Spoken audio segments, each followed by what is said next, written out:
Այսօր կկարդանք 5 տակարանից գիրք ծննդոց 35-1-ից 36-43-ը։ Մենք կրթերցենք այնտեղ նոր սկզբի մասին։ Աստված մեկ անգամ էլ հայտնվեց Հակոբին և ասաց, թե նա ինչ պիտի աներ։ Սա Բեթելում տված խոստման մի մասն էր։ Մենք հավատքով ենք ապրում, երբ չնայած որոշ հանգամանքների և հետևանքների հնազանդվում ենք Աստծուն, բայց աշխարհագրական փոփոխությունը երաշխիք չէ կյանքի փոփոխության։ Ուստի Հակոբն իր ընտանիքին պատվիրեց թաղել անցյալն ու ազատվել իրենց հեթանոսական թալիսմաններից և կուռքերից։ Բեթելում Հակոբը նոր զոհասեղան կառուցեց, երկրպագեց Աստծո տան Աստծուն։ Եվ կկարդանք նոր դժբախտությունների մասին։ Այս գլխում 3 մահ է նկարագրված, քանի որ մահը կյանքի իրողություններից մեկն է։ Հակոբի հնազանդությունը Աստծուն չկանխեց փորձությունները։ Նա կորցրեց ընկերոջը Դեբորային, իր սիրելի կնոջը Ռաքելին, իսկ հետո էլ իր սիրելի հորը։ Գուցեև ամենամեծ դժբախտությունն իր առաջնեկ Ռուբենի գործած մեղքն էր։ Մեղքի համար թանկ են վճարում, և այն արժեցավ Ռուբենի անդրանիկության իրավունքը։ Այնուհետև կխոսենք նոր երջանկության մասին։ Բենյամինը ծնվեց Ռաքելի կյանքի գնով։ Հակոբը իմաստուն գտնվելով որոշեց, որ դժբախտության որդին պիտի իր աջ ձեռքի որդու պատվավոր տեղը զբաղեցնի։ Դա հավատքի դրսևորումն էր այն ժամանակ, երբ Հակոբի սիրտը կոտրված էր։ Բենյամինի պես մեր Տեր Հիսուսը դժբախտության զավակ է և աջ ձեռքի զավակ։ Բենյամինի տոհմը մեզ տվեց Պետրոս առաքյալին, ուստի մոր զոհաբերությունը հարուստ բերք տվեց ողջ աշխարհին։ Այն ժամանակ, երբ ընտանիքը կազմավորվեց, որդիներն ու մայրերը թվարկվեցին, Եսավի տոհմածառը շատ ավելի տպավորիչ էր, քան Հակոբինը, բայց նրանք վերջինն էին, ում մասին մենք լսեցինք։ Չնայած իրենց անհաջողությունների, Իսրայելի զավակները ընտրյալներն էին երկրի վրա Աստծո կամքը կատարելու համար։ Իսկ հիմա եկեք կարդանք 5 տակարանից գլուխ 35-1-ից մինչև 36-43-ը։ Աստված ասաց Հակոբին. «Վեր կաց գնա բնակավայրդ Բեթել, բնակվիր այդ վայրում և այնտեղ զոհասեղան կառուցիր Աստծուն, որ երևաց քեզ քո եղբոր Եսավի փախչելու ժամանակ»։ Հակոբը ասաց իր տնեցիներին ու իր հետ եղած բոլոր մարդկանց. «Վերցրեք ձեր միջից ձեզ մոտ եղած օտար աստվածները, մաքրեցեք, փոխեցեք ձեր զգեստները, որ վեր կենանք գնանք Բեթել, այնտեղ զոհասեղան կառուցենք Աստծուն, որը լսեց ինձ նեղ օրերին, ինձ հետ եղավ և ինձ պահպանեց իմ ուղևորության ընթացքում»։ Նրանք Հակոբին հանձնեցին իրենց մոտ եղած օտար աստվածներն ու իրենց ականջողները։ Հակոբը դրանք թողեց Բավեկիվի ծառի տակ Սեկիմում, այնտեղ, որ դրանք կորած են մինչև այսօր։ Իսրայելը չողեց Սեկիմից։ Աստված երկյուղը պատեց դրա շուրջը գտնվող քաղաքները, և նրա բնակիչները չհետապնդեցին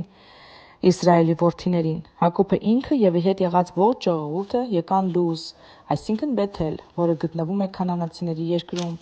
Նա այնտեղ զոհասեղան շինեց և այդ վայրը կոչեց Բեթել, որովհետև այնտեղ էր, որ Աստված երևաց նրան, երբ նա փախչում էր իր եղբայր Եսավից։ Մեռավ Դեբորան, Ռեբեկայի դիակը, և թաղվեց Բեթելի ներքև կաղնու տակ։ Հակոբն այդ վայրի անունը դրեց Սքոյ կաղնի։ Աստված երևաց Հակոբին, երբ նա Լուզում էր։ Երբ Հակոբը ասորների միջատկետքից եկավ Լուզ, Աստված օրհնելով նրան ասաց. «Քո անունը Հակոբ է, բայց այլևս Հակոբ չես կոչվելու, այլ Իսրայել կլինի քո անունը»։ Եվ նա կոչվեց Իսրայել։ Աստված ասաց նրան. «Ես եմ քո ամենակարող Աստվածը, աճիր և բազմացիր, ցեղեր և ցեղախմբեր պիտի ծնվեն քեզանից, և թագավորներ պիտի ելնեն քո կողից։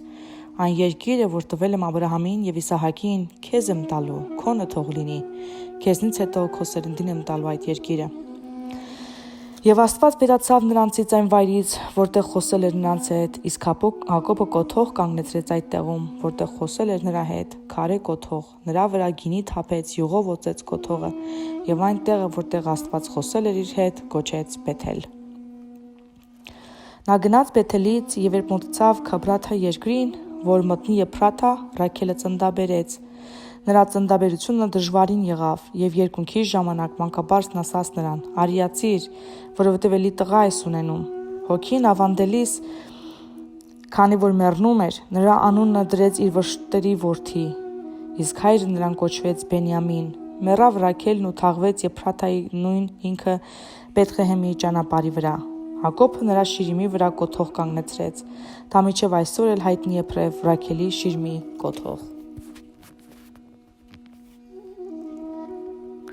Իսրայելը գնաց և իր վրանը խփեց Գադերի աշտարակից այն կողմ։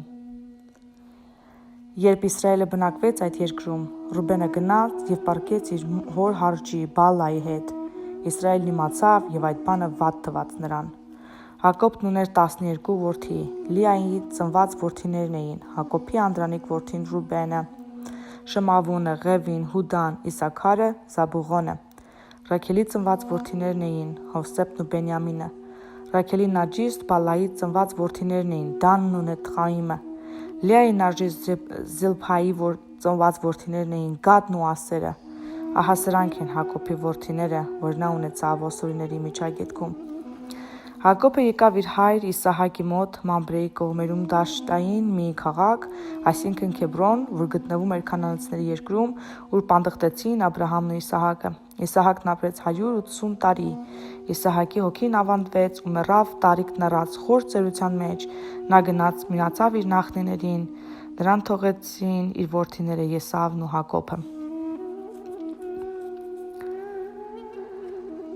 Այս է Եսավի, այսինքն Եդոմի ծննդաբերությունը։ Եսավի կինը առավ քանանացիների դուստրերից Ադային, Քենած Ելոնի դուստրը,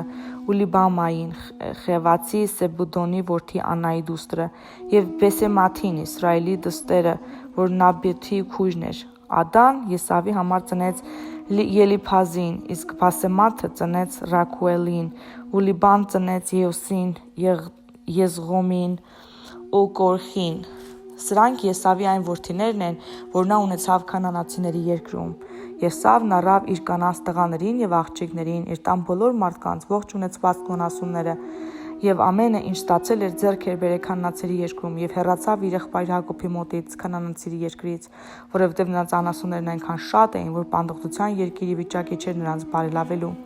Ուստի Եսավը, նույն ինքը Եդոմը, հաստատվեց Սեիր լեռան վրա։ Այս է Եսավի եդոմացիների նախահոր սերունդը Սեիրի լեռան վրա։ Սրանք են Եսավի որդիների անունները՝ Ելիփազ, Եսավի կին Ադայի որդին, Ռուգայել, Եսավի կին Բասեմաթի որդին։ Ելիփազի որդիներն են Թեմանը, Օմարը, Սափորոն, Գոթոմն ու Կենեզը։ Թամարի Ելիզաբեթ Եսավի որդին հարճն էր և Ելիփազի համար ծնեց Ամաղեկին։ Սրանք Ադայի Եսավի կնոջ որդիներն են։ Ռագուելի որդիներն են Նաքոթը, Սարեհը, Աման և Մեզան։ Սրանք Բեսամաթի Եսայի կնոջ որդիներն են։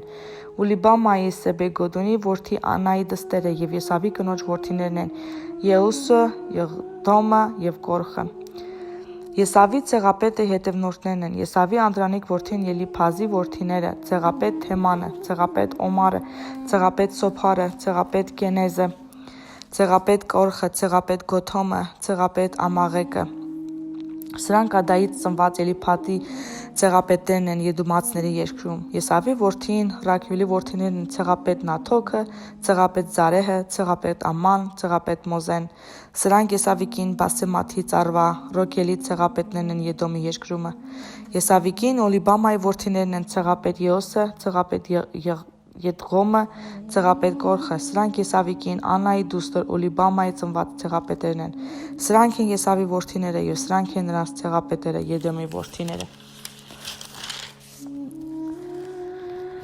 Սեիրում բնակվող Քորեցի Սեիրի որդիներն են Ղոտանը, Սեղաբը, Սեբեղոնը, Անան, Տեսոնը, Ասերը և Ռիսոնը։ Սրանք Քորեցու Սեիրի որդի ցեղապետերն են Եդոմի երկրումը։ Ղոտանի որդիներ են Քորին, Էման, իսկ Ղոտանի քույրը Թամանն էր։ Սոբաղի որդիներն են Գողոմը, Մանաքաթը, Գեղաբը, Սոփարը և Ունանը։ Սեբերկոն որդիներն են Այեն և Ունանը։ Սա այն Ունանն է, որ անապատում աղբյուր գտավ, երբ պարածեցնում էր իր հոր Սեբեգոնի էշերը։ Անայի որդիներն են Դեսոնը և Իլամանի Անայի որդի դուստրը։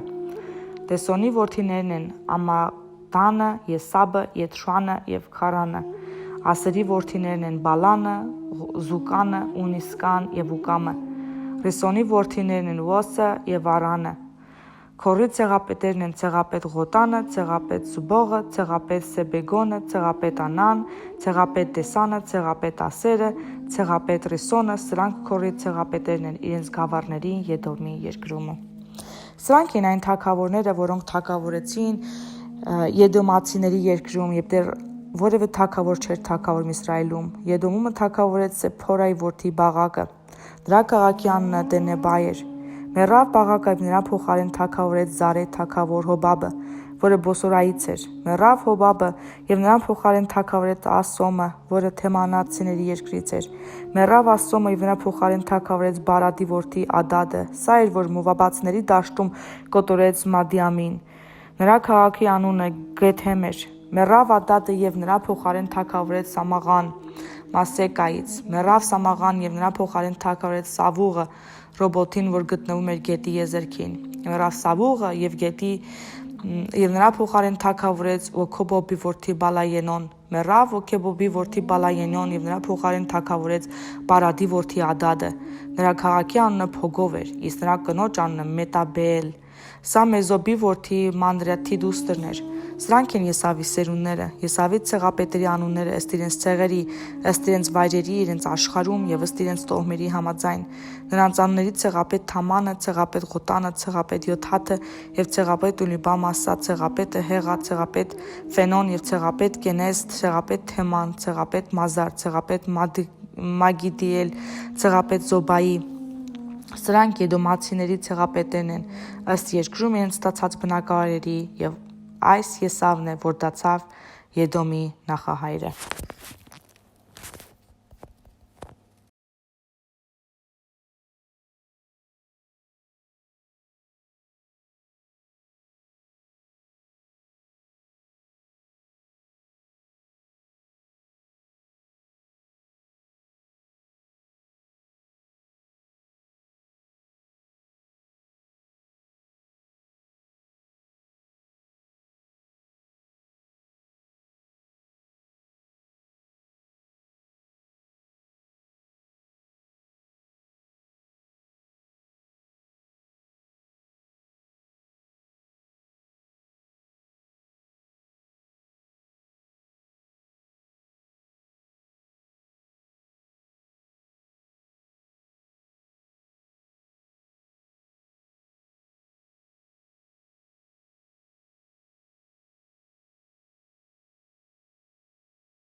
հաճախակի են դառնալու։